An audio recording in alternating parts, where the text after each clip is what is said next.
The Galactic Conclave had been meeting for 3,000 years. 3,000 years of agreements, treaties, wars, trade routes, and the slow, careful dance of civilizations trying not to destroy each other. 12 species, 12 flags, 12 voices around a table so massive that the light from one end took nearly a full second to reach the other.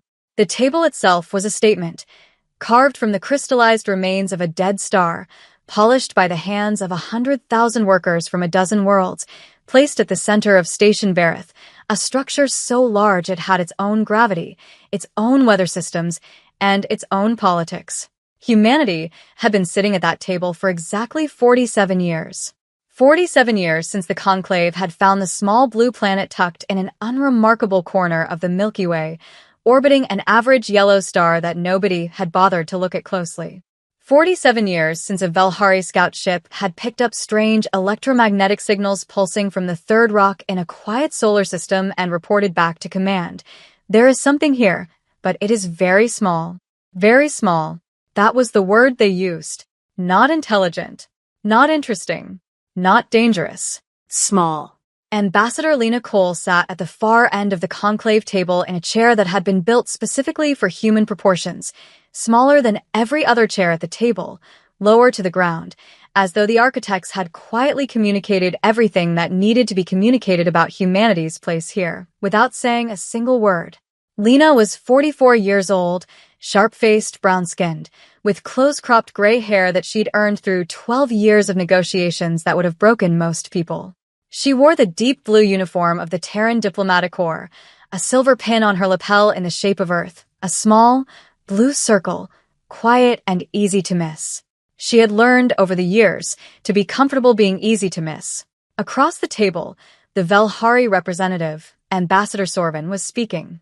He stood nearly 3 meters tall, his pale blue exoskeleton catching the light as he moved, his 4 upper limbs gesturing in the broad, sweeping patterns that indicated formal address among his people. His translator bead pulsed soft gold at his throat. The matter before the conclave today, Sorvin said, is the continued expansion of the Rethian Combine into Sector 9. The Combine has been warned twice. The conclave's patience is not without limit. The Rethian representative, a massive gray-furred creature called Vorg, rumbled from the other side of the table. The Combine does not recognize Sector 9 as protected territory. The resource claims they were filed improperly. We have documentation. Your documentation, said the Dasari ambassador, a slender silver-scaled being named Thresh, was filed after the fact. The conclave's records are clear. Lena listened. She always listened. She had learned that listening was the most powerful tool she had at this table because most of the other ambassadors were so busy performing power that they forgot to absorb information. She watched the body language, the micro-expressions, the small tells that transcended species, the way Vorg's fur bristled when he was uncertain, the way Sorvin's left upper limb dropped slightly when he was bluffing, the way Thresh touched the silver scales at his throat when he was nervous. She said nothing. Because here was the truth that Lena Cole had understood since her first day at this table. Humanity's seat here was symbolic. The Conclave had invited Earth to join not because they respected humanity, not because they feared humanity, not because humanity brought anything of particular military or economic value to the table. They had invited Earth because the Conclave's charter required unanimous representation of all known sapient species in the explored galaxy, and ignoring humanity entirely would have created a paperwork problem. That was it. Humanity was here because of a paperwork problem. Lena's aide, a young man named Marcus Webb, leaned close to her ear. He was 26, dark-eyed, intensely earnest, and had been assigned to her 6 months ago fresh out of the diplomatic academy on Earth. He was still in the phase where he thought things could be changed quickly. "Ambassador," he whispered, "aren't you going to say something? The Rethian Combine's expansion directly threatens the trade lanes we use for the Kepler colony shipments. If Sector 9 falls under Combine control..."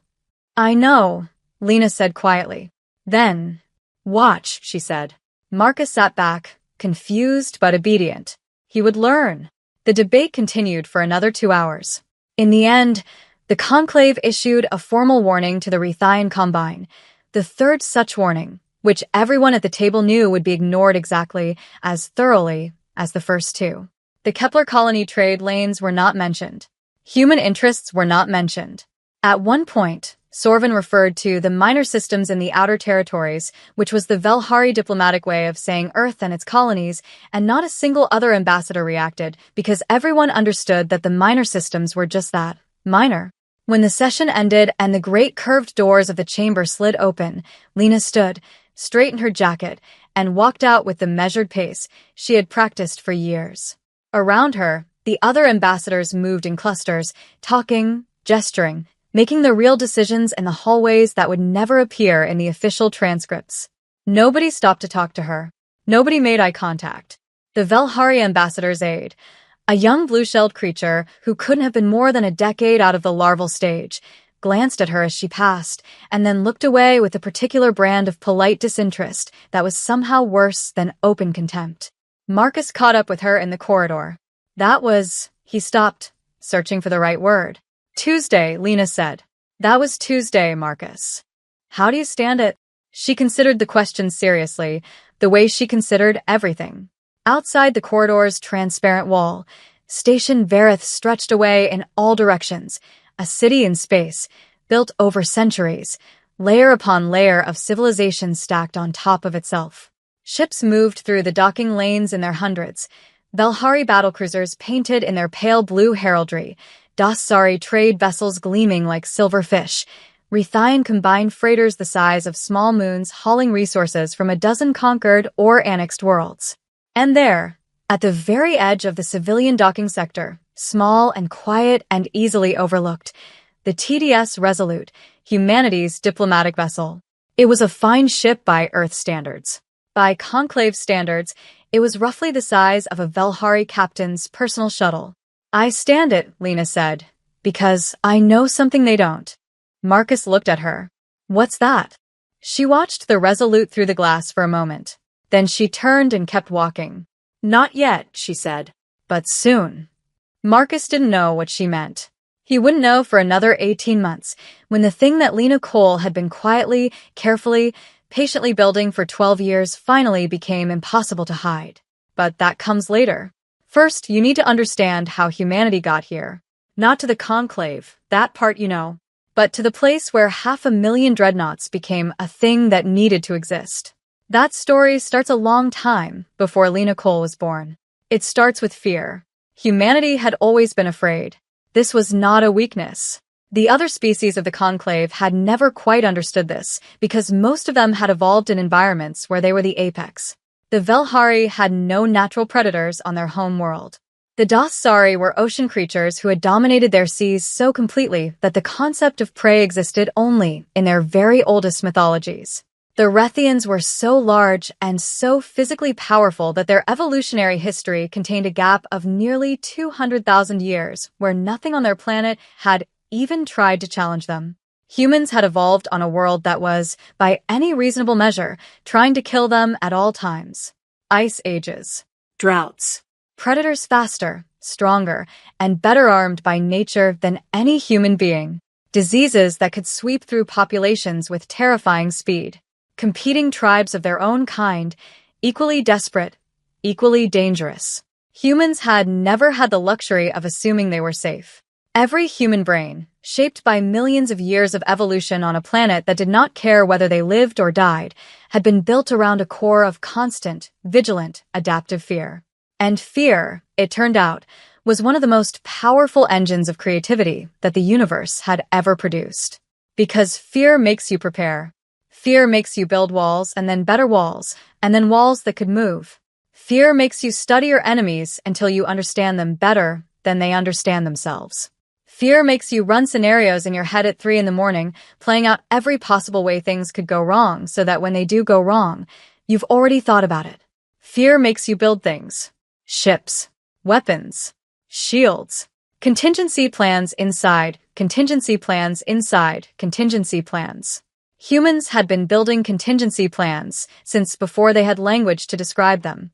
The Velhari had a saying, an old one from their early spacefaring age, that translated roughly as, the small creature shakes before the storm, and after the storm, the small creature is gone.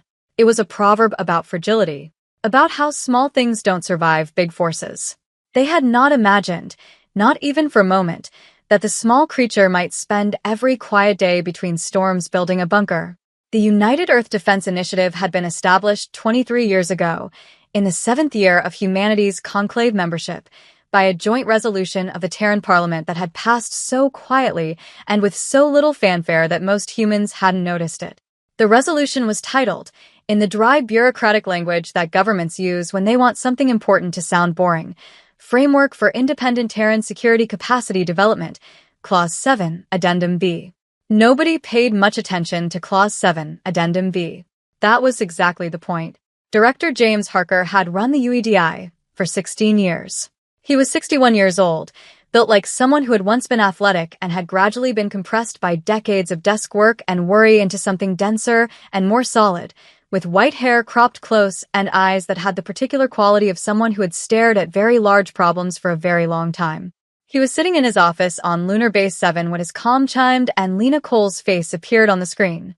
"How was the session?" he asked. "The usual," she said. Sorvin performed for 40 minutes. Vorg threatened twice, without technically threatening. Thresh was nervous about something he didn't say. The Kepler lanes came up in no capacity whatsoever. "And our seat at the table?" "Warm," she said. "Still warm." A pause. "James. How are we doing?" He leaned back in his chair.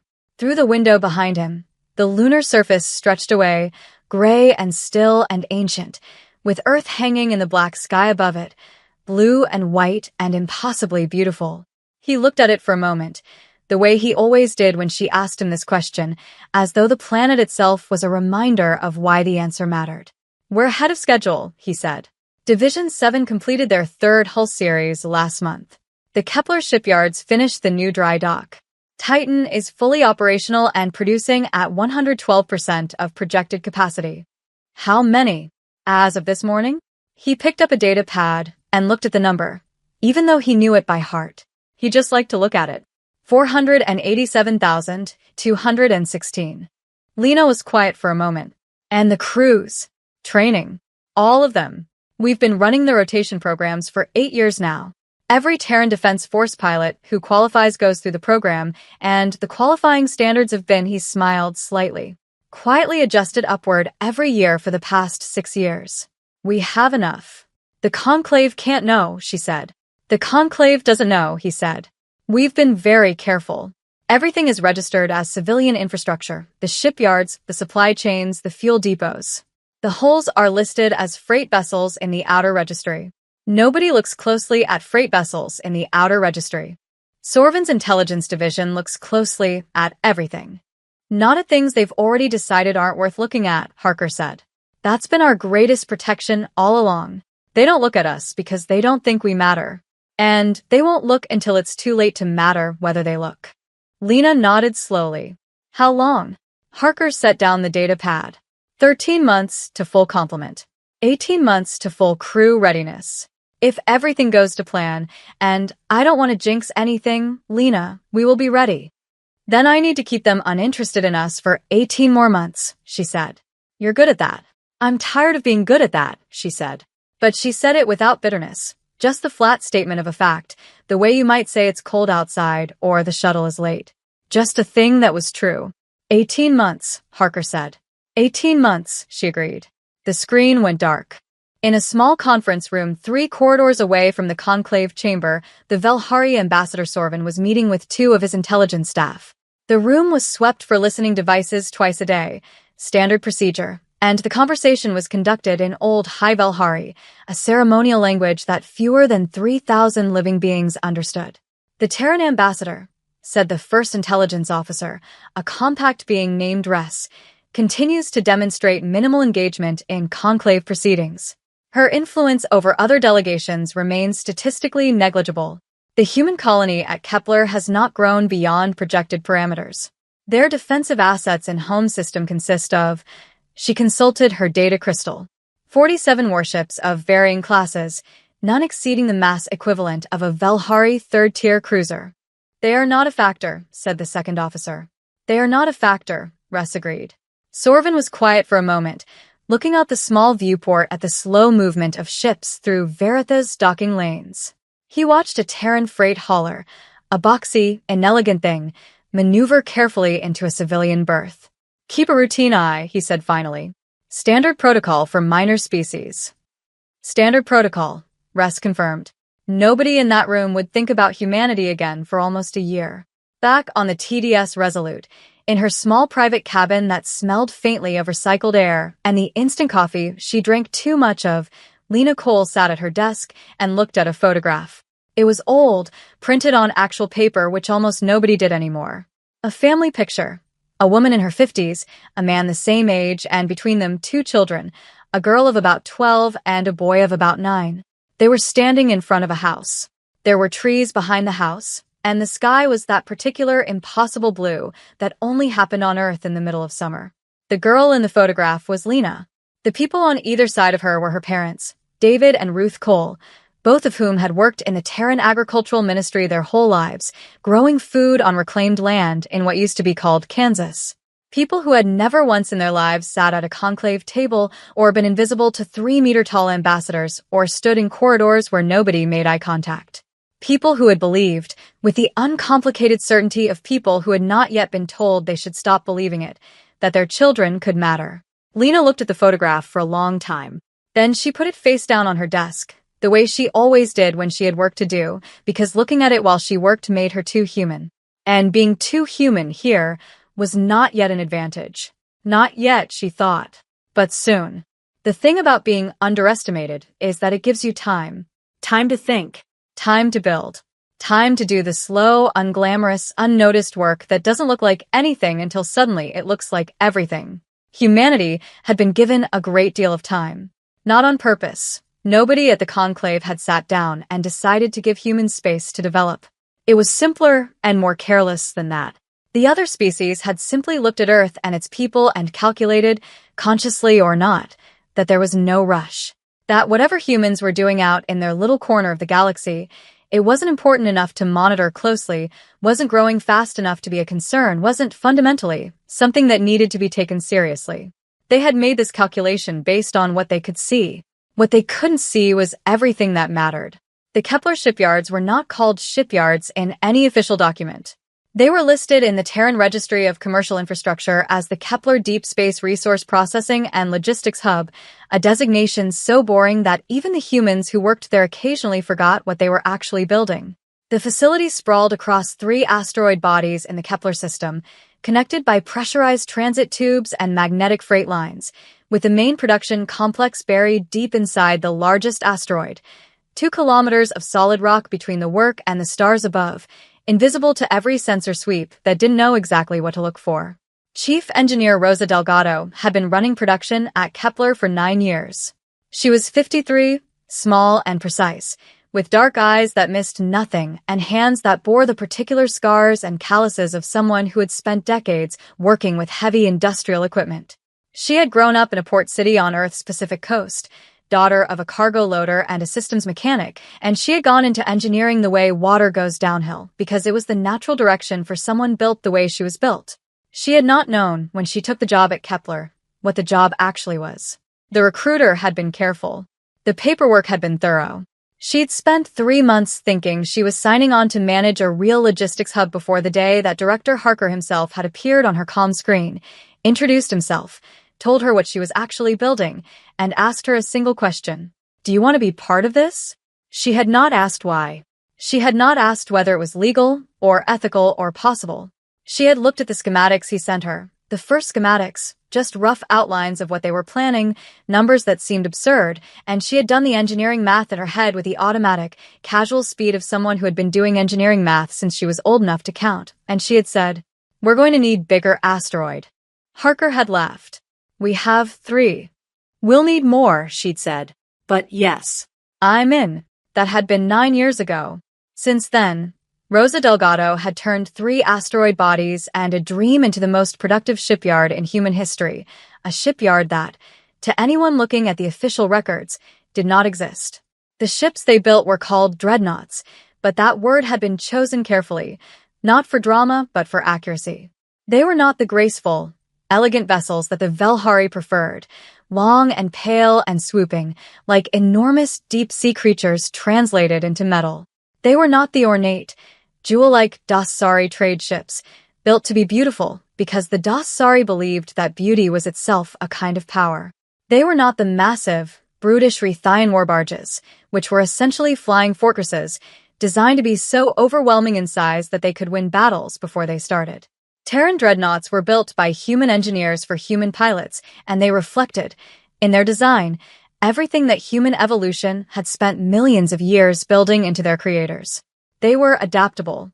Every major system had 3 redundancies. Every hull section could be sealed independently if another section was breached. Every weapon system could be operated manually if the automated targeting went down. Every engine configuration could be recalibrated mid-flight by a single engineer with the right tools. The ships were not elegant. They were not beautiful. They were not overwhelming in any single dimension. They were just extraordinarily, almost obsessively, hard to kill. And they were fast. Not faster than Velhari warships in a straight line. The Velhari drove technology had been refined over centuries. But faster in direction changes, faster in response time, built for the kind of 3-dimensional maneuvering that a species of ground-dwelling, tool-using, problem-solving primates had been doing in fighter craft since the 20th century. Human pilots had an almost instinctive relationship with 3-dimensional movement that other species, Rosa had come to understand, simply didn't share. The Velhari thought in 2 dimensions, up and down, forward and back, because their homeworld's terrain had shaped their spatial intuition over millions of years. The Rethians thought in mass and momentum because those were the only tools that had ever mattered in their evolutionary history. Humans thought in every direction simultaneously because their ancestors had lived in an environment where danger could come from any angle, at any time, and the only way to survive was to track all of it at once. It made them terrifying pilots. It also made them terrifying engineers. Rosa walked the production floor of Section C, one of 7 production sections in the Kepler facility, and watched a dreadnought hull take shape. The ship was immense up close, though that was difficult to convey in a way that translated into awe because human brains were very good at scaling. Standing next to a Terran Dreadnought and feeling how large it was required a kind of deliberate mental effort, a conscious recalibration of scale that reminded you of how small you were in comparison. It was 900 meters from bow to stern. Its hull was built from a layered composite that Rosa's team had developed over 7 years of iteration, ceramic metallic outer plates, shock-absorbing metamaterial middle layer, dense reactive inner hull that could partially self-repair minor damage by redistributing material through a network of microchannels. The weapon systems were assessed into the hull, no external protrusions that could be targeted, with the ability to extend and rotate through 360 degrees in every plane. It was, in Rosa's professional opinion, the finest warship ever constructed by any species she had studied. She stopped beside one of her section leads, a tall young man named Dev Chin, who was reviewing the latest structural stress tests on a data pad. "How's she looking?" Rosa asked. "Perfect," Dev said, in the tone of someone who genuinely meant it. "Stress tests on the bow section are coming in at 108% of spec. The new resonance dampeners on the drive core are..." He looked up from the pad and grinned. "They're actually beautiful, Rosa. I've run the simulations 6 times because I didn't believe the numbers." "I believe you," she said. "How many hulls do we have at this stage of completion in Section C?" 42 fully complete, waiting for crew assignment. 16 at final systems integration. He paused. Facility-wide, including all sections and the secondary site at Asteroid 3, 489,842. Almost 500,000. Rosa looked up at the hull being assembled above her. The cranes, the welders, the hundreds of workers moving along the scaffolding like ants building something that dwarfed them completely. She looked at all of this, and she felt the things she always felt when she stopped to actually look at what they had made. Not pride, exactly. Pride was too simple. It was more like awe. The particular awe of someone who has spent years building something so large that even the people building it can't quite hold the whole of it in their heads at once. HFY. She thought, a phrase she'd picked up from one of her Lahori colleagues years ago, one of those phrases that somehow captured the feeling of something changing permanently, of a before and an after that could never be undone. From now on, nothing would be the same. She hoped they were ready. 3 weeks after that conversation between Lena Cole and Director Harker, something happened that nobody had planned for. The Rethian Combine moved on Sector 9. Not with paperwork, not with another ignored warning, not with the slow bureaucratic pressure that the Conclave had grown accustomed to deflecting. They moved with force. 200 warships of the Combine's 4th Fleet, dropping out of faster-than-light travel at the edge of Sector 9 and issuing a declaration of sovereign claim backed by the unspoken argument of their gun ports. The Conclave convened in emergency session. Lena Cole sat in her small chair at the far end of the table and watched 12 species try to figure out how afraid they were. The Velhari were very afraid. Sorvin's composure was perfect. It was always perfect, but his left upper limb dropped every 3 minutes, a tell she had catalogued over 4 years of watching him, and today it was dropping every 3 minutes with the regularity of a clock. The Dasari were less afraid, but deeply calculating. Thresh's silver scales caught the light as he moved, his long fingers tracing patterns on the table surface, a Dasari habit indicating complex modeling, running scenarios. The smaller species, the Torati, the Menaish, the Quell, were frightened in the open, unconcerned way of beings who knew they were not powerful enough to be targets, but close enough to powerful players to be collateral damage. Humanity was technically in Sector 9. The Kepler colony sat on the edge of what the Rethian Combine had just claimed as sovereign territory. Lena waited. The debate ran for 3 hours. The Velhari wanted a formal condemnation. The Dasari wanted economic sanctions. The Rethian's representative Vorg argued, with the calm certainty of someone who had just moved 200 warships into position, that the Combine's actions were entirely lawful under an interpretation of conclave resource law that everyone in the room knew was invented. At the end of 3 hours, Lena raised her hand. The room went quiet, not because they respected her, because it was unusual enough that she spoke at all that it created a moment of automatic attention, the same way you'd look up if a piece of furniture suddenly moved. Ambassador Cole, said the conclave chair, a Velhari named Orvith, ancient and slow and almost entirely ceremonial. You have the floor. Lena stood. She smoothed her jacket. She looked at the room. The Kepler colony, she said, is home to 47,000 human civilians. Under the territorial claim the Rethian Combine has filed today, those 47,000 people would fall under Combine jurisdiction. She paused. I would like the Combine's representative to confirm, for the official record, what protections would be guaranteed to those civilians under Combine law. Vorg looked at her. It was the look of someone who has been poked by something they had forgotten was even in the room. Combine law provides standard protections for. Standard protections, Lena said, under Combine Colonial Statute 7, apply to species classified under the Combine's Sapient Recognition Index. Humans are currently listed in the Combine's index as Category 4, a classification that does not trigger full sapient protections. She looked around the table. I would like this to be formally noted. The Rethian Combine is claiming sovereign territory over 47,000 human beings who, under their own law, would not be recognized as fully sapient. The silence that followed was not the silence of people who didn't care. It was the silence of 12 species suddenly doing very rapid political math. Because even if nobody at this table thought humanity was particularly important, the principle she had just laid out, a member species of the conclave having its citizens placed under foreign jurisdiction without full protections, was a principle that could apply to anyone. It was the kind of precedent that every small and medium species in the room was now quietly picturing applied to themselves.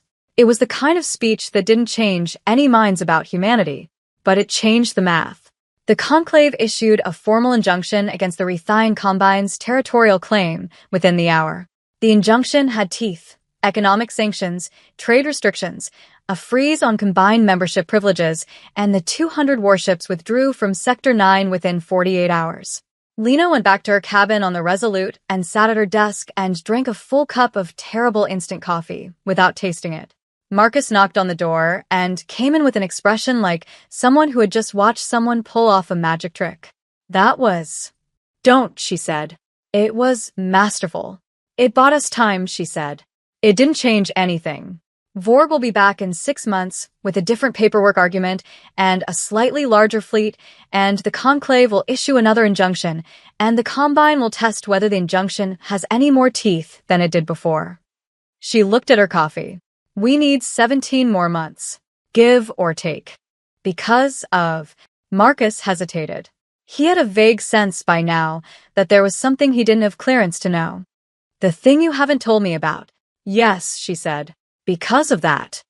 She looked at the coffee. Marcus. Yes, go to bed. I'll see you at the morning briefing. He went. She stayed. She sat with the photograph face down on her desk and the terrible coffee going cold and the weight of something enormous pressing quietly against the inside of her chest. Not fear. Not exactly. More like the feeling of holding something very heavy for a long time and knowing you can't put it down yet. 17 months, she thought. She could hold it for 17 months. You can't build something this large with fear alone. Fear is a beginning, a spark, an ignition, the first moment of we cannot let this stand. But fear burns through its fuel quickly, and what's left when the fear quiets down, when the emergency is not yet here but not yet over, when it's just Tuesday and you have another 12-hour shift in a facility buried in an asteroid and nobody outside a very small circle knows what you're doing or why it matters. What keeps you going then is something different. It's the people beside you. Dr. Maya Osei had been the lead weapons systems designer for the UEDI for 11 years. She was 48, tall and methodical, with the particular habit of very precise people who are describing imprecise things of using her hands to gesture at shapes that didn't exist yet. She had grown up on Earth, in a family where dinner table conversation had always turned, eventually, to the question of humanity's place in the galaxy. Her father had been a conclave policy analyst. Her mother had been a physicist. From the time she was old enough to understand the reports coming back from conclave sessions, the careful, diplomatic language that barely covered the contempt underneath, she had felt the particular anger of someone who loves something that is being undervalued.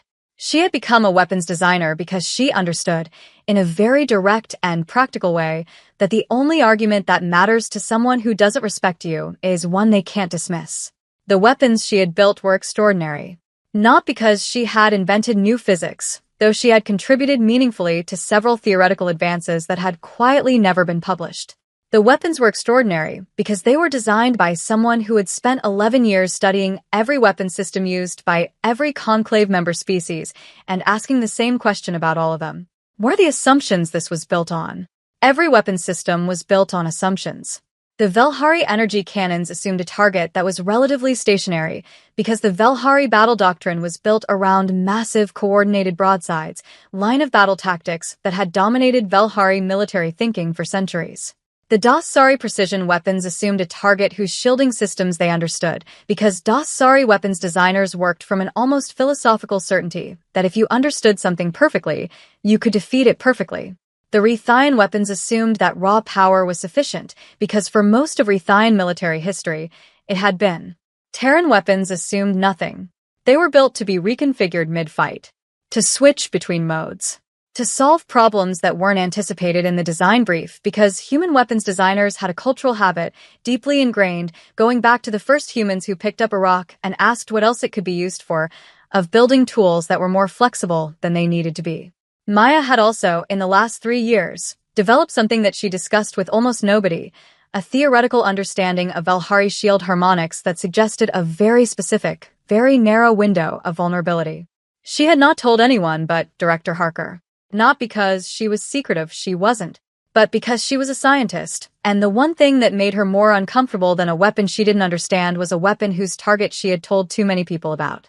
When the time comes, she had told Harker, I will brief the fleet commanders. Until then, this stays here. Why? He had asked. Because, she'd said, the best advantage is the one nobody knows you have. The pilots were something else entirely. Lieutenant Commander Zara Okafor had been flying Terran Defense Force ships since she was 22. She was 37 now, lean and intense, with the particular stillness of high-performance pilots in the moments between flights, the quiet conservation of energy that made them seem almost calm right up until they weren't. She was the lead instructor at the UDI's flight training program, a role that sounded administrative and was, in practice, something closer to shaping the future of the species. She taught 500 pilots a rotation cycle. Each rotation was 6 months. She had been doing this for 8 years, which meant she had personally trained and certified thousands of pilots who were now sitting in the cockpits of ships buried in asteroids at Kepler, waiting for the word. She thought about this sometimes, in the brief, quiet moments between sessions. The weight of that. All those people who had passed through her program and then gone out to sit in those dark berths and train and wait. People who had families on Earth. People who had left normal lives to come out here and do this thing that nobody outside a very small circle knew they were doing. She had a photograph, too. Most people did, out here. Her photograph was of her daughter, Amara, who was 11 years old and lived with Zara's mother in Lagos. Amara thought her mother worked in deep space logistics. Zara thought about this precisely once a day, in the morning before her first session, and then she put it away. Because the thing about what they were building was this. If it worked, nobody would ever know it almost didn't. If it worked, Amara would grow up in a galaxy where humanity's seat at the table was earned and kept and held. If it worked, the photograph would mean something different. Not a choice between being a mother and being a soldier, but proof that the soldier's work was worth it. And if it didn't work. But that was not a thought Zara Okafor entertained. Not because she was afraid of it, but because she had learned, in 20 years of flying ships in conditions that ranged from difficult to genuinely terrifying, that the best way to avoid the bad outcome was to be so prepared for it that it couldn't find a gap in your readiness. She walked into the simulation bay at 0600 the way she did every morning. The room hummed with the sound of 50 flight simulators running simultaneously, the hiss of compressed air systems, the low electronic pulse of readout screens, the muffled sounds of pilots putting their ships through maneuvers in virtual space. She stopped at the first simulator, where a young woman named Cass Moreno was running an evasion drill against a simulated Velhari combat wing. The simulation showed Cass's single ship against 12 Velhari fighters in a close-quarters dogfight. The Velhari AI was set to expert level, the best simulation they had built from captured Velhari tactical data. Cass was winning. Not comfortably, not cleanly, but winning, dancing her ship through the engagement in the unpredictable, constantly adapting pattern that Zara recognized as genuine instinct, not learned technique. The kind of flying you couldn't teach. The kind that came from some deep, old part of the brain that had been designed, over millions of years of evolution, to navigate complex, three-dimensional, rapidly changing threat environments. In other words, the kind of flying that came from being human. Zara watched until the drill ended. Cass pulled off her headset and looked up, slightly breathless, her dark hair damp at the temples. She was 24, one of the best in this cycle's cohort. How is the Velhari pattern? Zara asked. Predictable, Cass said. Then, catching herself. They're fast and the coordinated fire is intense, but the transition between patterns is always the same. For beats, then the formation shifts. For beats, then the shift. It's like... She searched for the word. Like they can't help it. Like the pattern is in the muscle memory and they can't change it mid-flight. They can't, Zara said. It's doctrinal. Velhari flight doctrine has been unchanged for 200 years because it's never faced anything that could make it change. She looked at the frozen simulation screen. Remember that. When you're out there, and you'll be out there, the moment you see that 4-beat pattern, you already know the next 3 seconds. Cass nodded slowly. And they don't know ours. We don't have one, Zara said. That's the point. She moved on to the next simulator. The people who built the Dreadnoughts, designed the weapons, and trained the pilots were not, for the most part, the kind of people who showed up in history books. They were engineers and mechanics and programmers and metallurgists and fuel systems analysts and navigation software designers and hull plating specialists and medical officers and supply chain managers and hundreds of other categories of human being that don't get statues built in their honor.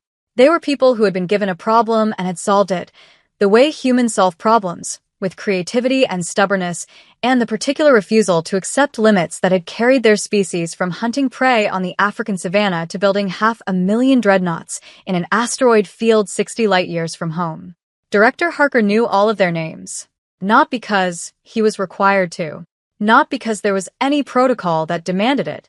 but because he believed, with a depth that went beyond policy and management theory, that the people who built something were part of what was built, that a structure was not just its materials but the intention and effort and care of everyone who had touched it. He kept a list, handwritten, on paper, in a journal he had been maintaining since the first day of the project.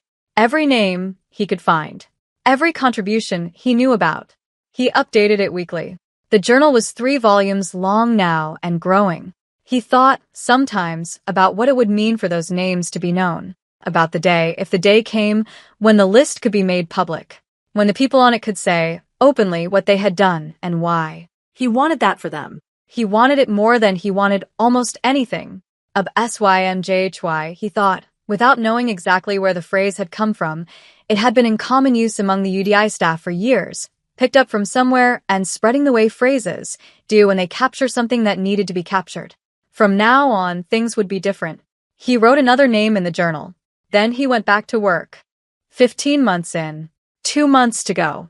The call came in the middle of the night, station time. Lena Cole was asleep. Actually asleep, which was unusual. She had not been sleeping well for months, when Marcus knocked on her cabin door and kept knocking until she was awake enough to open it. He was pale. Not the normal pale of someone woken up suddenly at night. The pale of someone who has just received bad news and has not yet decided what to do with it. The Rethian combine, he said. She was already moving, pulling on her jacket, her mind shifting into the particular gear that it shifted into when things were urgent. What? They've moved on Sector 9 again. Not just 200 ships this time. He held out his data pad. They've assembled the combined strike group. All 7 fleets. Lena stopped. She took the data pad. She looked at the numbers. The combined strike group was the full military might of the Rethian combine. Not a demonstration, not a show of force, but every warship they could deploy simultaneously, coordinated into a single overwhelming expression of intent. 1,400 ships. The largest military force assembled in conclave space in 300 years. They were positioned at the edge of Sector 9. And the Kepler colony was well inside Sector 9. When, she said, the intelligence reached Conclave High Command 40 minutes ago. The Combine gave formal notification 30 minutes ago. They're calling it a security operation. They've given a 72-hour window for civilian evacuation. Marcus' voice was very careful and very even, the voice of someone being professional under significant pressure. Lena, 47,000 people. I know. And the fleet isn't ready for another 2 months. I know. So what do? Wake up everyone, she said. Full staff call. I want to be at the conclave chamber in 20 minutes. The chamber won't be assembled for hours.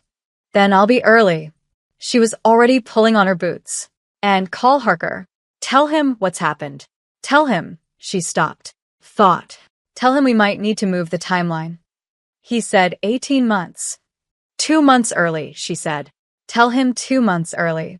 Marcus went. Lena sat on the edge of her bunk for exactly 10 seconds. She allowed herself 10 seconds of this, the particular stillness before the storm, the moment between knowing the bad thing and starting to deal with the bad thing. She thought about 47,000 people who were asleep right now in the Kepler colony, in houses and apartments and research stations and mining outposts, not knowing that 1,400 ships were positioning themselves at the edge of their world. She thought about her parents in Kansas, about the photograph face down on her desk. She thought about what she had been building for 12 years and whether it would be ready, and what it would cost if it wasn't. 10 seconds. Then she stood up.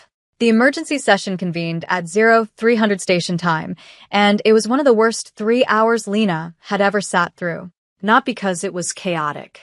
It was actually very orderly. Everyone at the table knew what they were supposed to do, and did it. The formal positions, the procedural language, the motions filed and seconded and discussed. The Velhari condemned the Combine. The Dasari called for sanctions. The smaller species expressed concern. The motions were filed. And Vorg, the Rethian representative, sat at his end of the table and watched all of it with the calm, flat patience of someone who had done the math and knew the math worked in his favor. Because the math did work in his favor. The conclave could issue sanctions. It could issue condemnations. It could draft another injunction. But an injunction against 1,400 warships was only as strong as the force willing to enforce it, and every person in that room who had done the math knew that the Conclave's combined defensive capacity, excluding the Rethine Combine itself, since you couldn't enforce anything against them with their own ships, was approximately 900 vessels, spread across member territories, with no coordinated command structure, and a history of collective military action that was, diplomatically put, unreliable. The Combine would roll over Kepler in 72 hours, and there was not a thing the Conclave could do about it. Except, Lena raised her hand. The room turned. The particular quality of this attention was different than usual.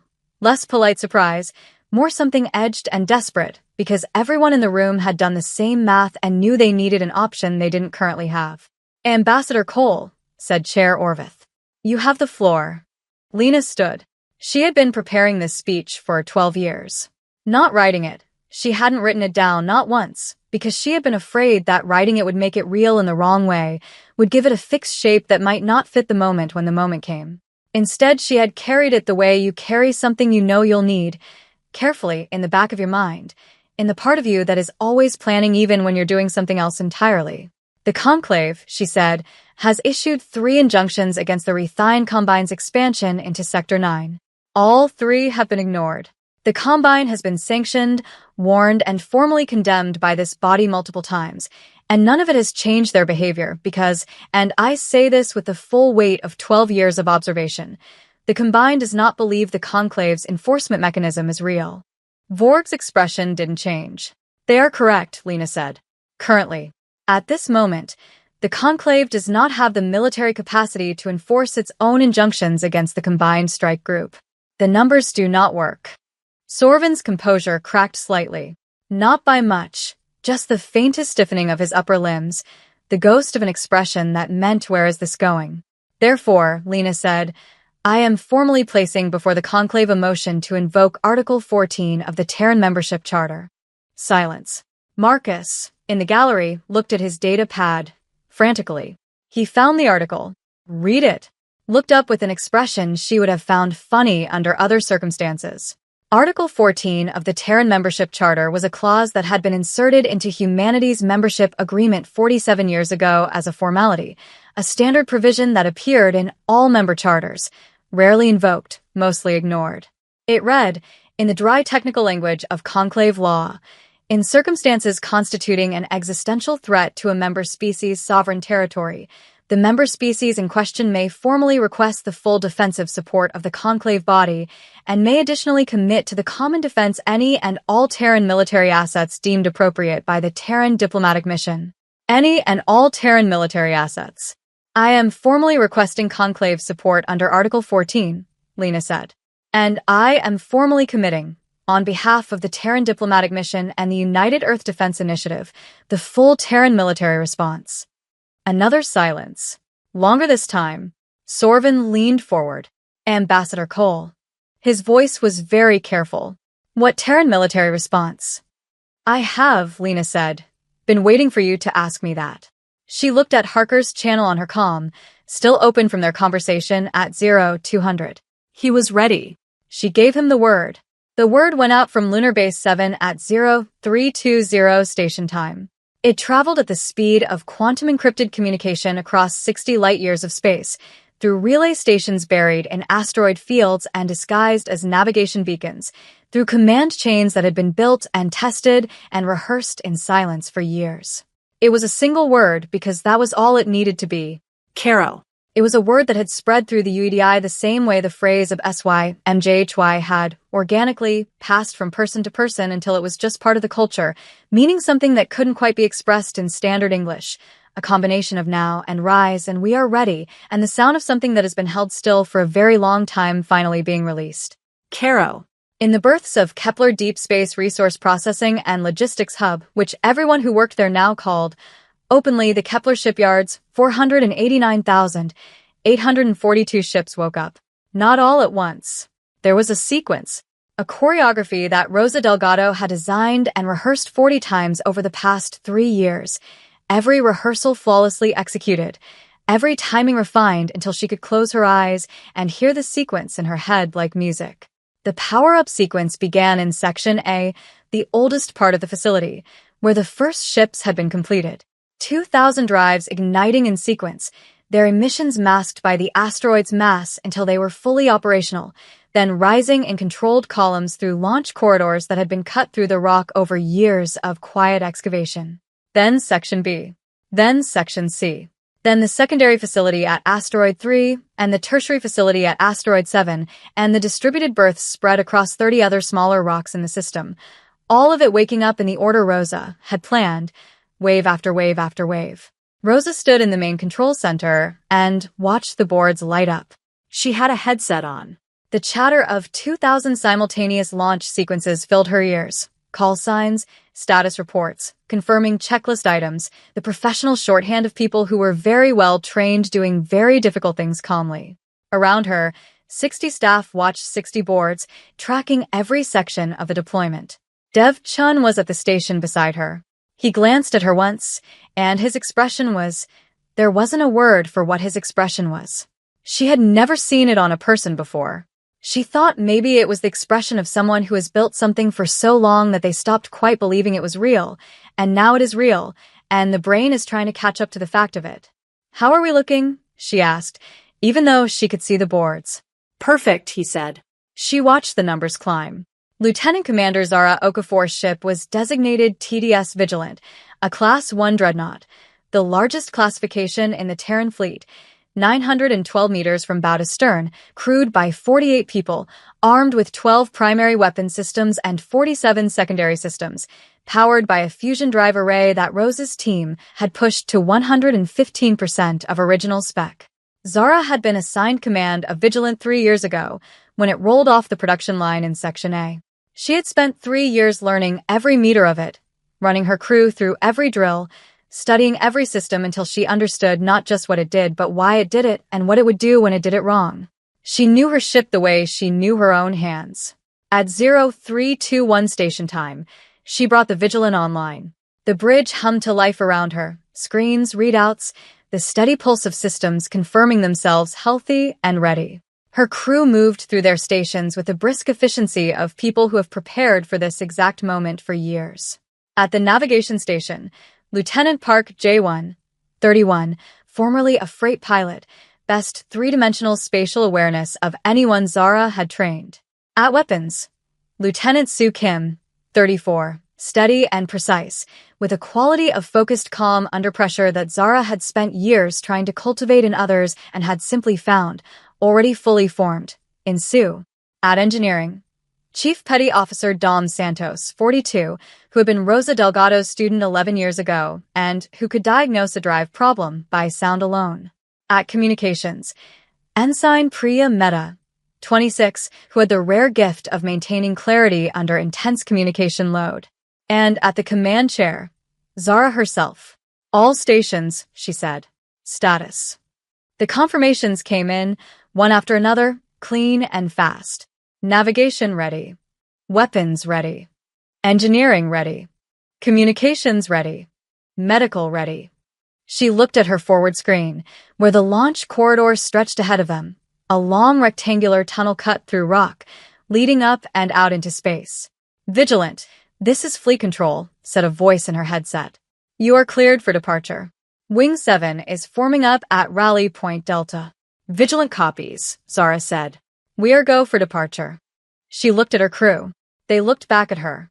She thought of Amara. She put it away. "Take us out," she said.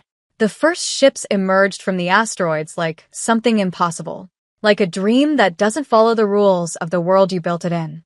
They came out in columns, then in wings, then in formations so large that they reshaped the light around the asteroids as they gathered, thousands of dreadnoughts, then tens of thousands, then hundreds of thousands, assembling into the largest military formation in recorded history in a system that the Conclave's charts listed as a logistics hub. UEDI Fleet Command had planned the assembly with the same obsessive precision that characterized every other aspect of the project.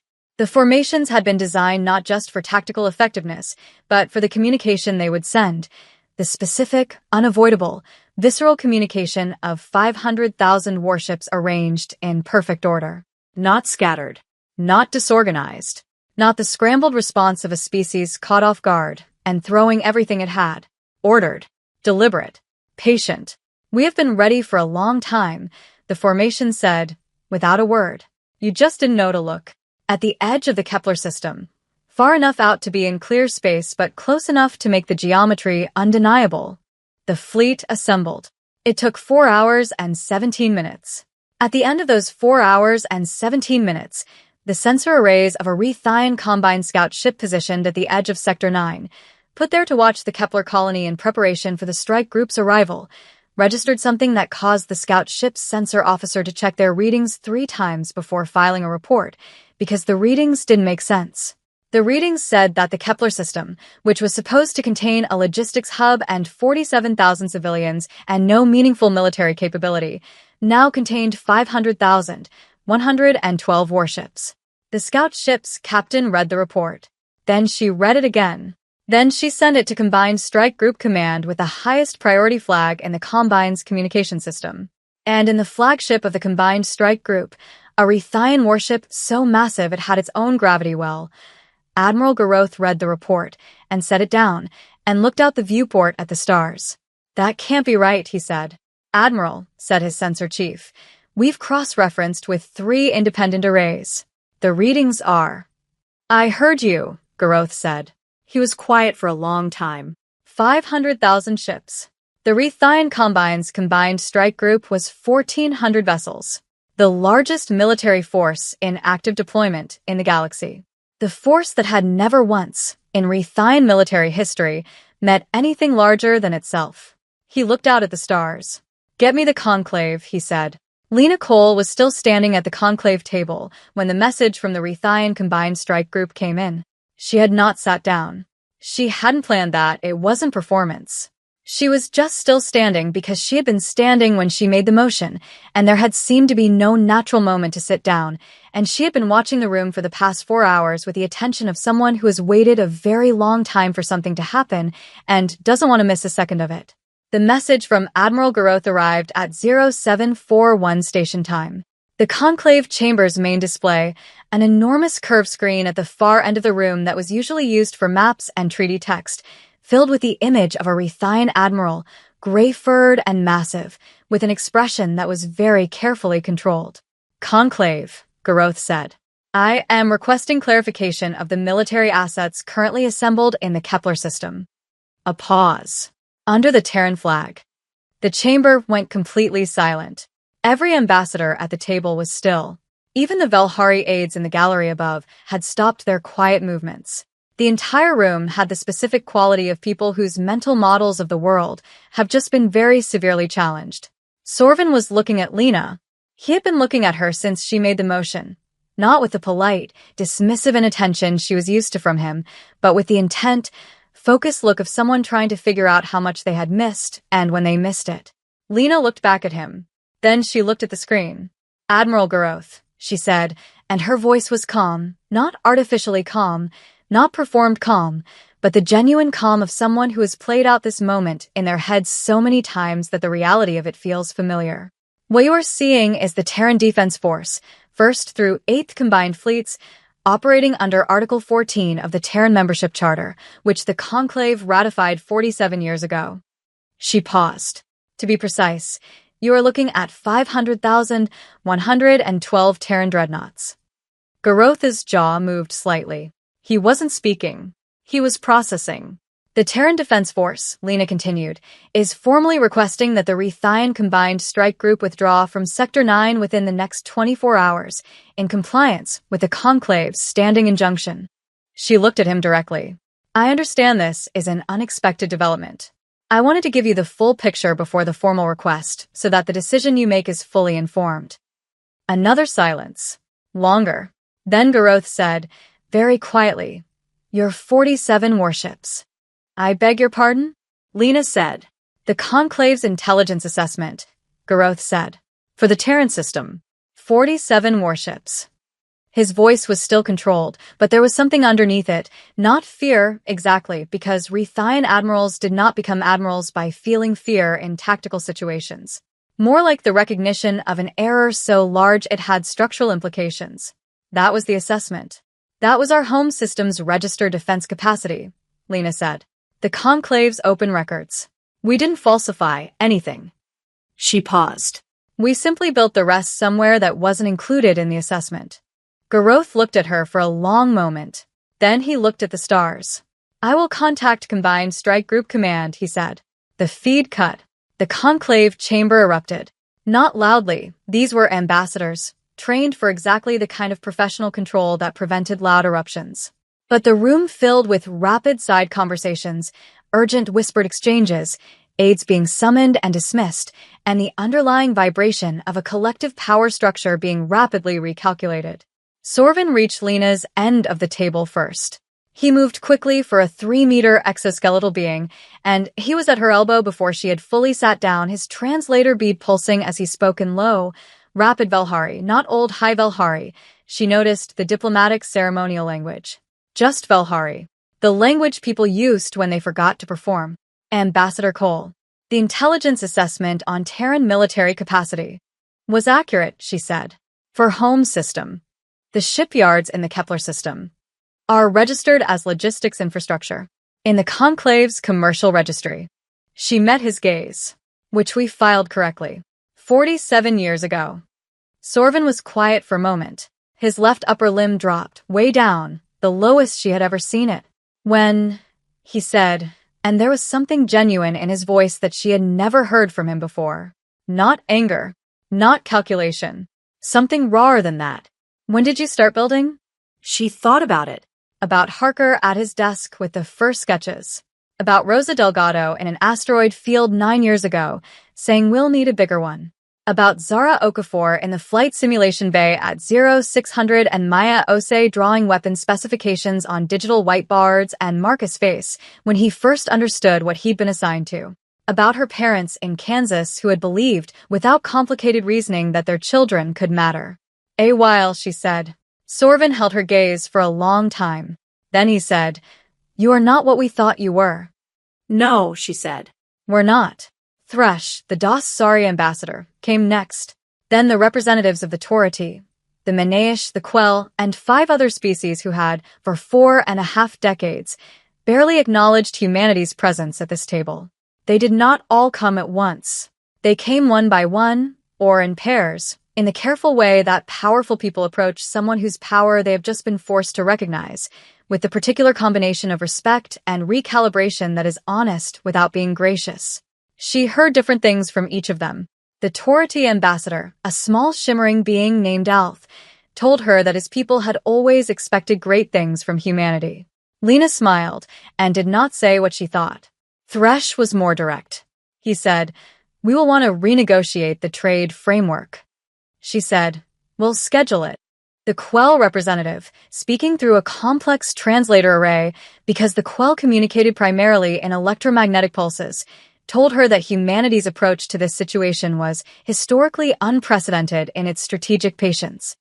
She said, Thank you, and thought about all the people buried in asteroids for years who deserved that observation more than she did. Chair Orvith summoned her to his private office, a large, austere room that smelled of the particular chemical that Velhari secreted when they were in a position of institutional authority. He was old, Orvith. Older than any human would ever be. He had been chair of the conclave for 60 years and had seen things that would take another lifetime to explain. He looked at her for a long time before he spoke.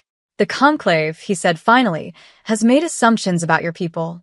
Yes, she said. Those assumptions were incorrect. Yes. And you have been aware of this for 12 years, she said.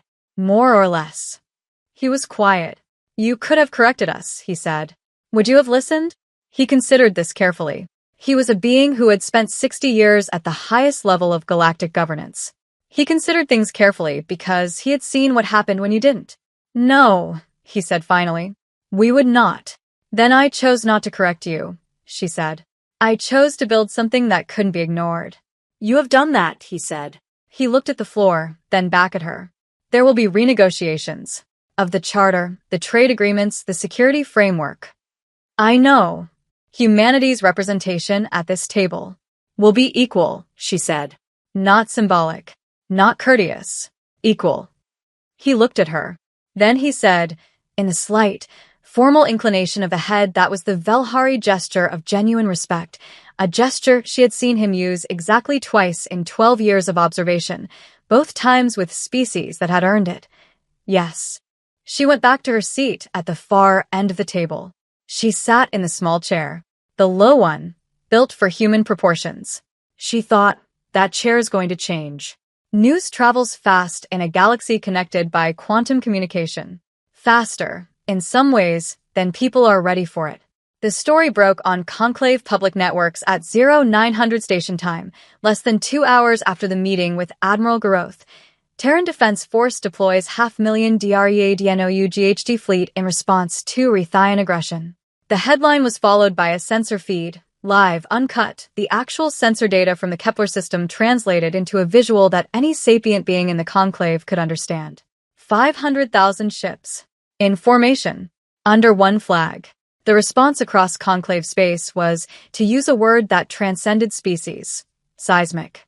On Earth, it was 1,300 hours in Kansas when David and Ruth Cole saw the news. Ruth was in the kitchen preparing lunch when David called her from the living room with a particular tone of voice that meant he was looking at something he needed her to see. She came in wiping her hands and looked at the wall display. She looked at it for a long time. Then she sat down. "That's Lena," David said. His voice was doing something complicated, not proud, exactly, though there was pride in it. Something bigger and less comfortable than simple pride. The feeling of something you believed in without knowing exactly what you believed in suddenly becoming concrete. That's our Lena. The display was showing Ambassador Lena Cole at the conclave table, speaking to the full assembly. The camera angle was from the gallery, small and neat and steady in her blue jacket, at the far end of the long table. "She looks tired," Ruth said. David stopped. "She looks like she's been carrying something for a long time." Ruth reached over and took his hand. They watched.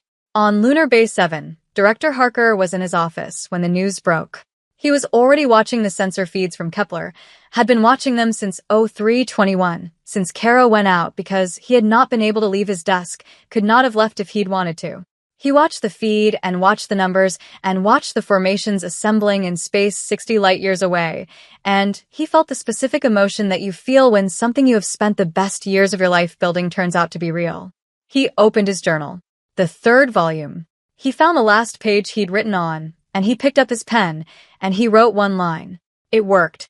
Then he closed the journal, and he cried, quietly, at his desk, the way people cry when they're alone, and the thing they've been holding is finally set down. Not grief. Not quite joy. The feeling of weight leaving. He dried his face. He had a very full day ahead. In the Kepler system, aboard the TDS Vigilant, Zara Okafor was on the bridge when the sensor report came in from the Conclave's public network. The Rethian Combined Strike Group had begun withdrawing from Sector 9. All 1,400 ships, turning around, moving back toward combined space. No battle. No engagement. No shot fired. Just gone. Her crew watched the withdrawal in silence for a moment. Then Dom Santos at the engineering station said, "Well." And Sue Kim at weapons said, "Yeah." And Park Jae-won at navigation said something in Korean that the translator rendered as approximately, "This is the best Tuesday I have ever had," which landed well enough that several people laughed. Zara looked at her forward screen, at the stars that the Rethian fleet was withdrawing through, and she thought of Amara in Lagos, 11 years old, who thought her mother worked in deep space logistics. She would need to have a conversation with Amara. Not yet. But soon. Soon there would be no need to hide this anymore. The thought settled in her chest like light. On Kepler Colony, 47,000 civilians who had gone to sleep 24 hours ago not knowing that 1,400 enemy ships were positioning to enter their system woke up to find the news on every channel, in every format, in every translation. The evacuation order that had been issued at 0100, quietly, through the colonial emergency system, to prevent panic, was rescinded at 0922. People came out of their houses and their outposts and their research stations, and they looked at the sky. The sky looked the same as it always had. But they knew the way you know something after it's been explained and can never be unknown, that somewhere behind that ordinary-looking sky, spread across space in perfect formation, were 500,000 ships with their names on them. Their planet's flag. Their species. A colony administrator named Tom Harrigan, 52 years old, who had spent 20 years building irrigation infrastructure in Kepler's northern continent, stood outside his office and looked at the morning sky for a long time. Then he went inside and called his daughter on Earth. "Did you see the news?" he said when she picked up. "Dad," she said, "everyone on Earth has seen the news. People are—" He could hear noise behind her, voices, the particular sound of many people reacting to something enormous. "Dad, they're calling it the awakening. Someone put it on social media and it spread everywhere. The human awakening. That's what they're calling it." Tom Harrigan looked out the window of his office at the ordinary sky. "The awakening," he said. "Are you okay?" his daughter asked. "You're on Kepler, right? Were you scared?" He thought about it.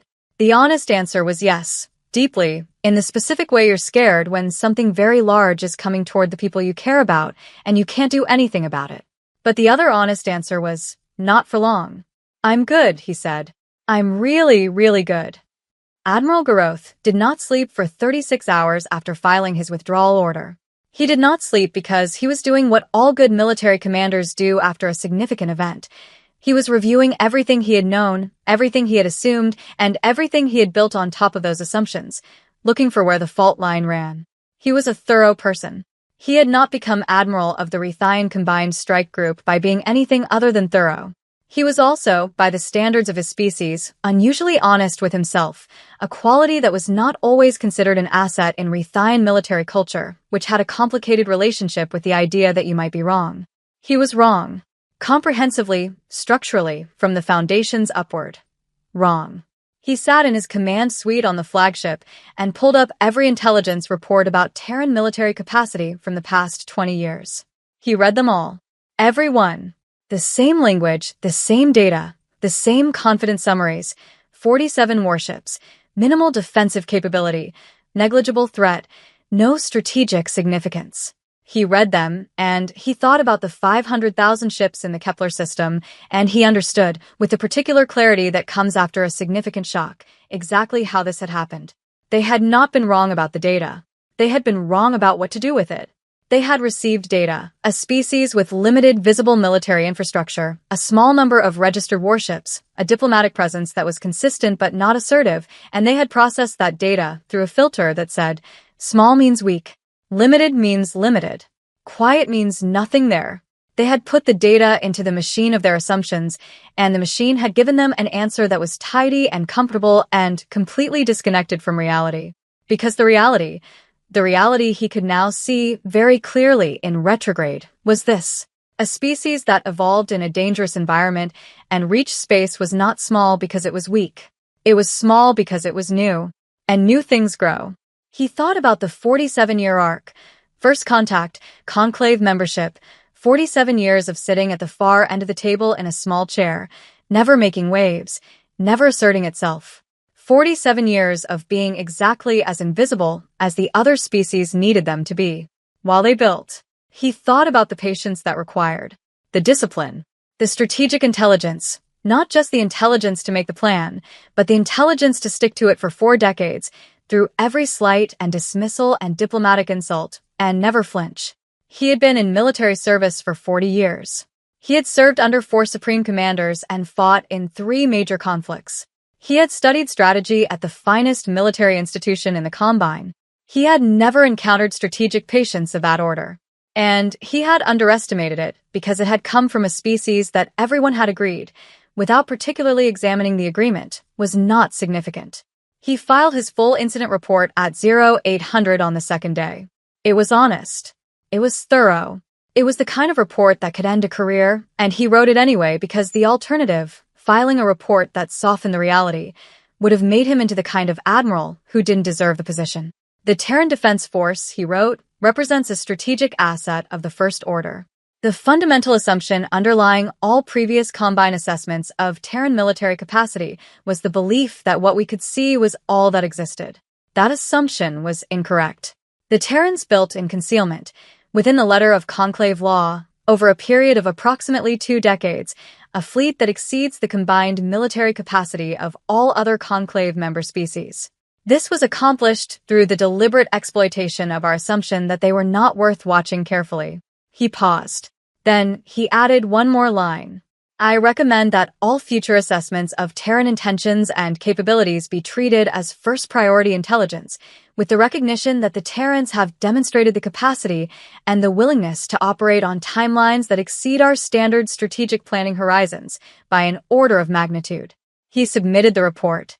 Then he looked out at the stars of combined space and he thought, there's going to be a renegotiation of everything. He was not sure, for the first time in a very long time, what the Combine's position was going to be in that renegotiation. But he thought, and this was a thought he would not have been capable of 48 hours ago, that it was going to be different than they expected. Much different. The Rethian Conclave ambassador, Vorg, sent a private message to Lena Cole at 1100 on the second day. It was brief. It was not an apology. Rethian culture did not have a direct equivalent for apology in the sense that humans used it. The closest they had was a formal acknowledgement of recalibration, which carried none of the emotional weight of the human concept. The message read, Ambassador Cole, the Combine requests a formal bilateral meeting at your earliest convenience. The previous assessment of Sector 9 status is under review. Lena read it twice. Then she forwarded it to Marcus with a note that said, schedule it. Give them the later slot, they'll wait. She thought about Vorg's expression in the conclave chamber all those months. The flat, patient, absolute confidence that the Combine could do what it wanted in Sector 9 because nobody with the ability to stop them would bother. She thought about sitting in the small chair at the far end of the table while that confidence filled the room like a second atmosphere, something everyone breathed without noticing. She thought, HFY. From now on, they would bother. History is made in big moments, the deployments, the speeches, the confrontations across conclave tables, but it is changed in the small ones. In the morning briefings where the agenda is different than it was 6 months ago. In the hallway conversations that now include a voice that wasn't included before.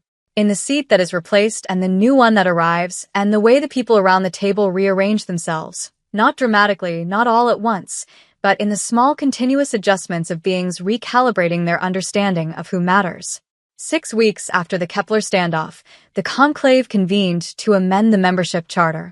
It was the first time the charter had been amended in 80 years, and it was the first time in the conclave's 3,000-year history that a charter amendment had been initiated by a member species that had not previously been considered a major power. The amendment was comprehensive. It restructured the voting framework to give equal weight to each member species on matters of collective security. Previously, the 5 founding species, Belhari, Dasari, Rethian, and 2 others, had held weighted votes. It reformed the intelligence sharing protocols to require disclosure of military capabilities above a defined threshold, a clause that everybody understood was written specifically to prevent another species from doing what humanity had done, and which Lena had insisted on herself, because she believed that the best use of the advantage they'd built was to help rebuild the trust that the old system had eroded. And it formally retired the category classification system under which human beings had been classified as less than fully sapient in Rethian law. That last clause was not politically controversial. It passed unanimously. Lena's chair at the conclave table was replaced before the first amended charter session. Not with a larger chair. She hadn't asked for that. She'd asked that her chair be placed at the table center. Not at the head. She hadn't asked for that either, and she wouldn't have because this wasn't about dominance. It was about something simpler and more durable, belonging.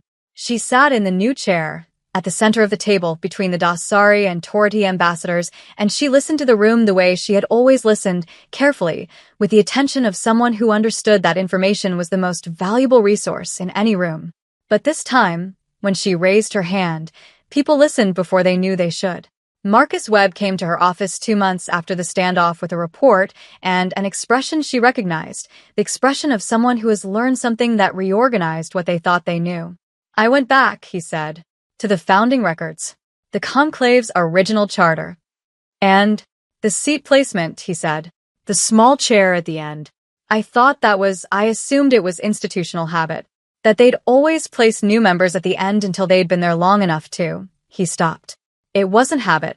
It was deliberate. The founding members wrote the seating protocol specifically to place new or lower status members at the periphery. It was designed to communicate status from the moment you sat down. I know, Lena said. You knew. I knew by the end of my second year, she said. When I found the original architectural specifications for the chamber in the Conclave archive. She looked at him. It's one of the reasons I understood very early that the only way to change our position here was not to argue for recognition, but to build something that made the argument irrelevant. Marcus sat with that for a moment. Weren't you angry? He said. She thought about the question seriously, the way she thought about everything. Yes, she said, constantly, in a quiet, very focused way that I used as fuel. She paused. Anger is underrated as a propellant. It burns long and steady if you don't let it turn into bitterness. The difference being? Bitterness, she said, is anger that's given up believing the thing can change. I never gave up. Marcus nodded slowly. He was quiet for a moment. I want you to know, he said, with a careful earnestness that was his most characteristic quality, the thing about him that Lena had come to value most deeply over the months of working together, that I think what you did, what all of you did, Harker and Delgado, and everyone at Kepler, I think it's the most significant thing that's happened to humanity in our conclave membership. Maybe in a long time. We were a team, she said. Don't forget that. You were the face of it. I was one part of it, she said. The part that sits in a room and talks. The part that matters less than people think and more than people see. She smiled slightly. The engineers built the ships. The pilots would have flown them. The scientists designed the weapons. I just asked the right question at the right moment. The right question? Marcus asked. She looked at him. What can't be ignored? Zara Okafor brought TDS Vigilant into Station Veritha's new military docking bay, the one that had been hastily designated after the Conclave's emergency sessions, because nobody had planned for the need to accommodate Terran Dreadnoughts at the station, 3 months after the standoff. The docking approach required a significant expansion of the standard navigation corridor. Vigilant was, by some margin, the largest ship that had ever attempted to dock at Verith. The station's original designers had not imagined this would ever be necessary.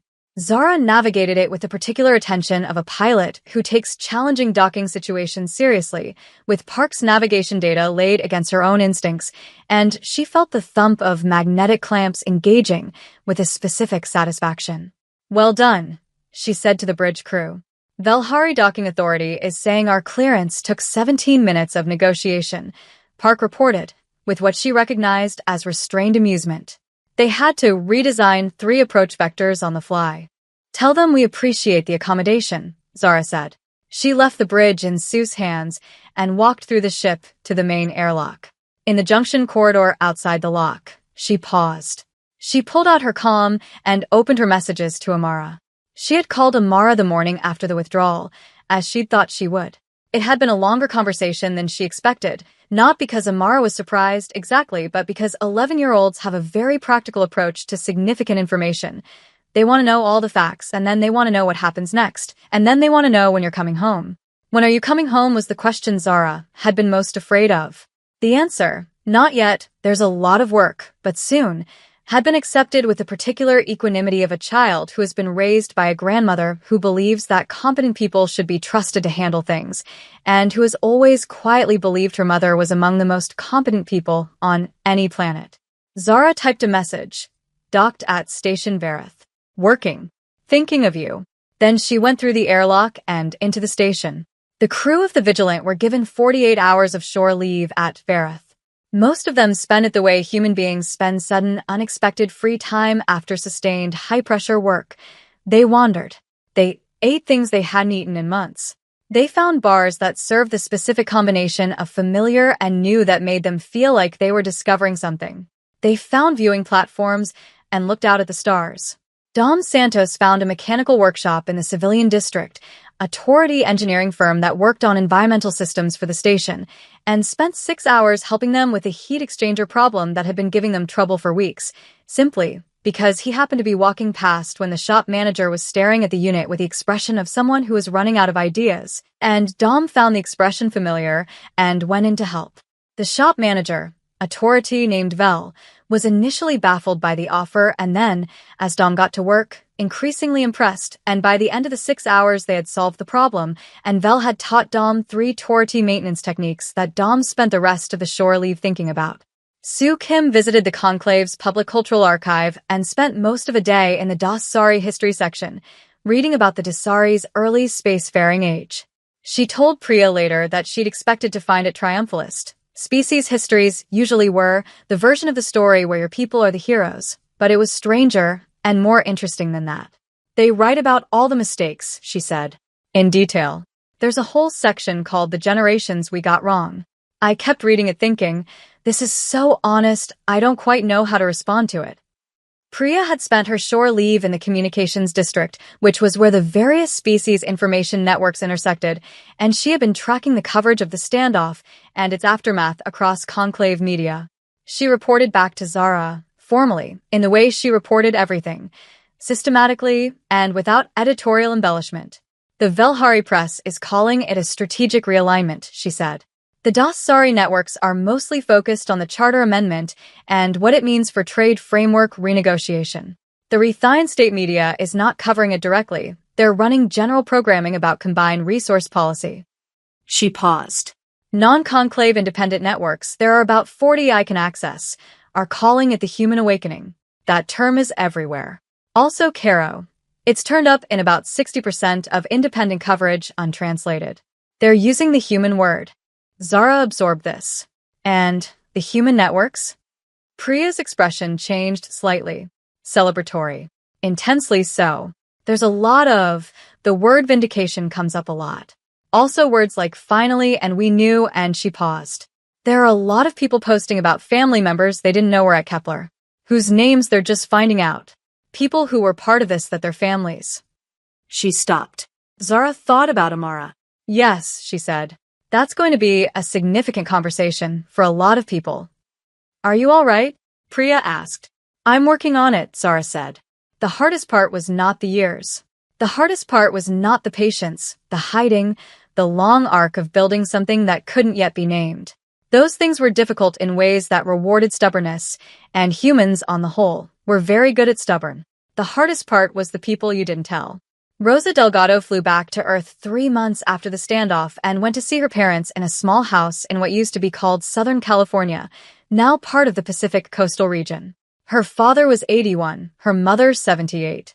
They had been told for 9 years that their daughter was running logistics in deep space, which was true, technically, in the same way that a mountain is technically a geological formation.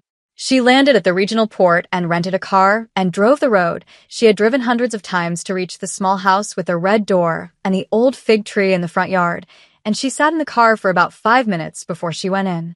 Her father was in the garden. He had always been in the garden when she arrived.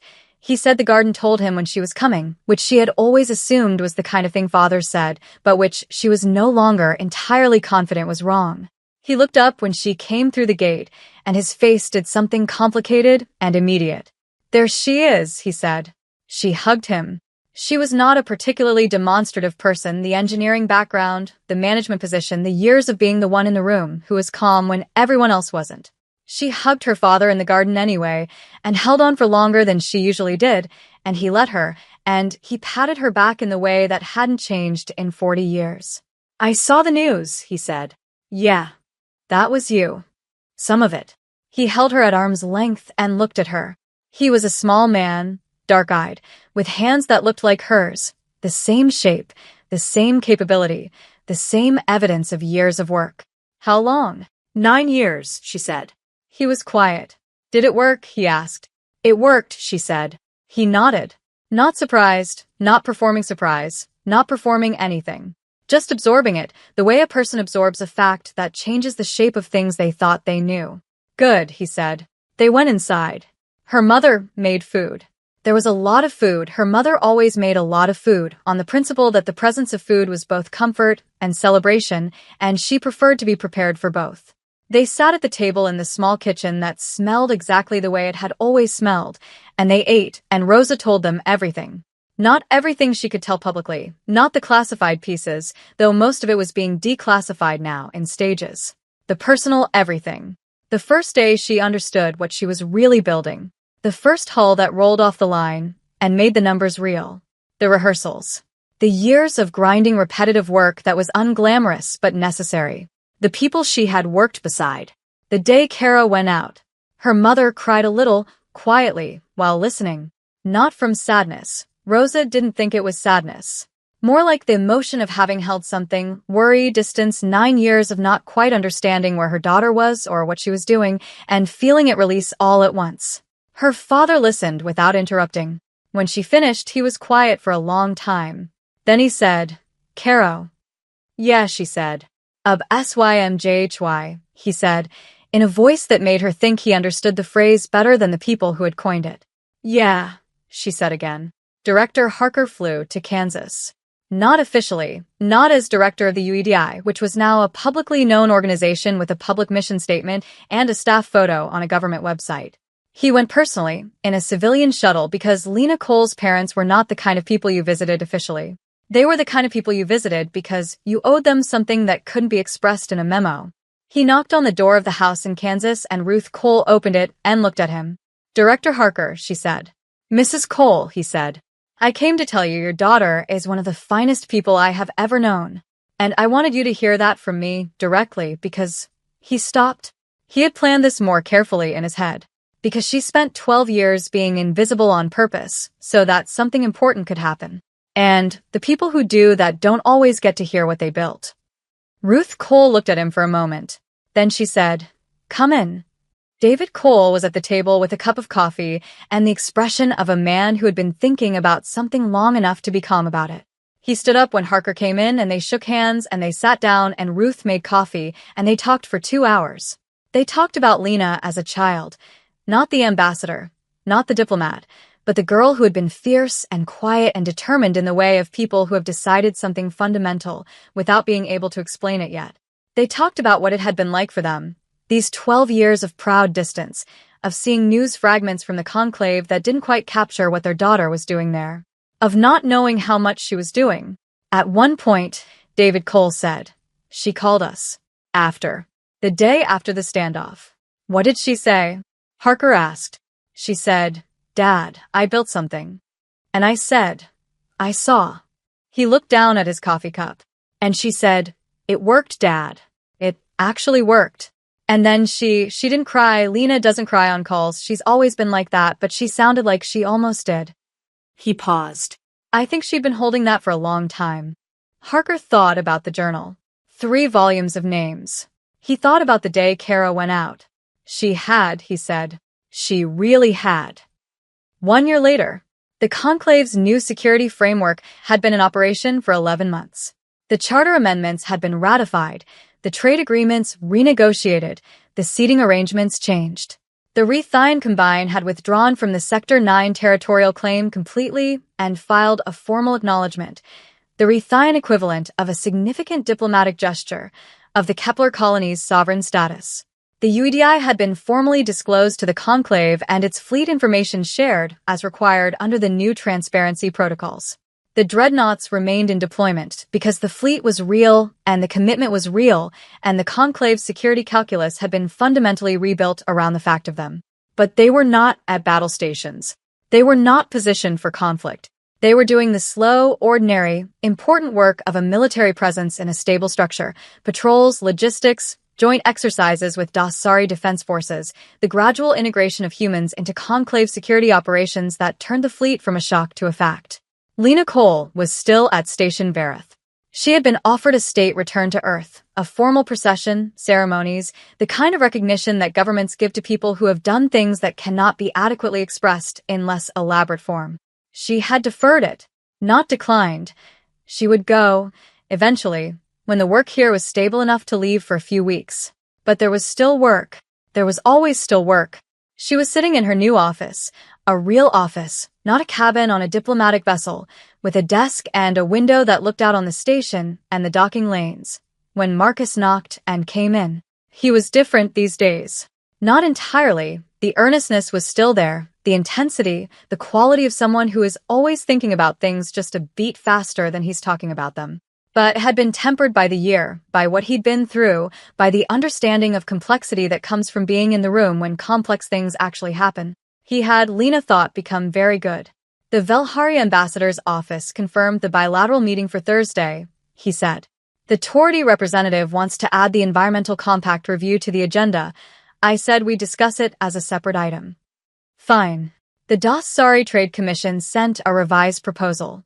It's better than the last one, but there's still 3 clauses that. Send me the analysis. Already in your queue. He paused.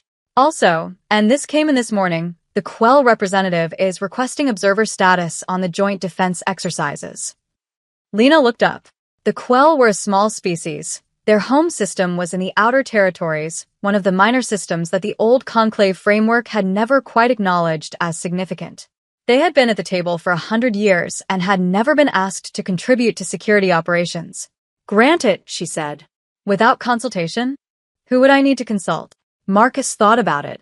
No one, he said, with a slight recognition in his voice. Because we can just do that now.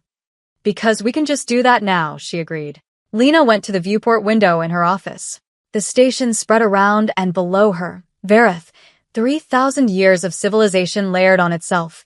The meeting place of 12 species who had been working out how to coexist for longer than humanity had been writing down its history. Ships moved through the docking lanes in every direction. Velhari vessels, pale and elegant. Dasari ships, silver and bright. Rethine freighters, massive and deliberate. And there, in the new military sector that hadn't existed a year ago, TDS Vigilant and 4 other Terran Dreadnoughts, enormous and steady, the flag of Earth displayed in the running lights. She looked at them for a long time. She thought about 47 years. About the paperwork problem that had brought humanity here. About the small chair at the far end of a very long table and the careful, deliberate invisibility of a species that had decided, without making any announcements, that one day things would be different. She thought about Rosa Delgado in an asteroid field. About Maya Ose drawing weapons specifications. About Zara Okafor at 0600 in the flight sim bay, teaching pilots to fly in 3 dimensions, because that's what humans did. About Harker's handwritten journal, 3 volumes, all the names. About her parents in Kansas, watching the news. About the word Caro, and how it had spread through the project the way all the best things spread. Not through official channels, not because someone decided it should, but because it captured something true that needed a sound. She thought, we did this. Not I. Not a single person, not a single decision, not a single moment. We. The accumulated weight of 23 years of human stubbornness and fear and love and engineering and patience, and the refusal, the absolute, non-negotiable, fundamentally human refusal, to accept that being small meant being nothing. She opened her comm. She called her parents. Her father answered on the second ring, the way he always did. There's my girl, he said. Hi, Dad. How's the galaxy? She looked at the Terran Dreadnoughts in the docking bay, enormous and still, running lights bright in the dark. Changed, she said. For the better? She thought about everything. The whole of it. The long arc of it, and where it had landed, and what came next, because there was always a what came next, always more work, always another meeting on Thursday, and another treaty clause that needed attention, and another species asking for observer status on something that used to be closed to them. But also, the seat at the center of the table. The ships under the Earth flag. The Caro that had gone out at 0321 and reached 60 light-years of hidden fleet and been answered by 500,000 engines. Yes, she said. For the better. She could hear her mother in the background, saying something, and her father saying it's Lena, Ruthie, and the particular warmth of the kitchen in Kansas in the sound of their voices. Come home soon, her father said. Soon, she promised. She closed the comm. She looked at the stars through the viewport, at the ships, at the flag. She thought of SY and JHY. From now on, nothing is the same. And she meant it, the whole weight of it, the gladness of it, and the responsibility of it, which is the thing about getting what you built for. You have to keep building. You always have to keep building. The stars were full of Terran Dreadnoughts. And the work was just beginning. The end.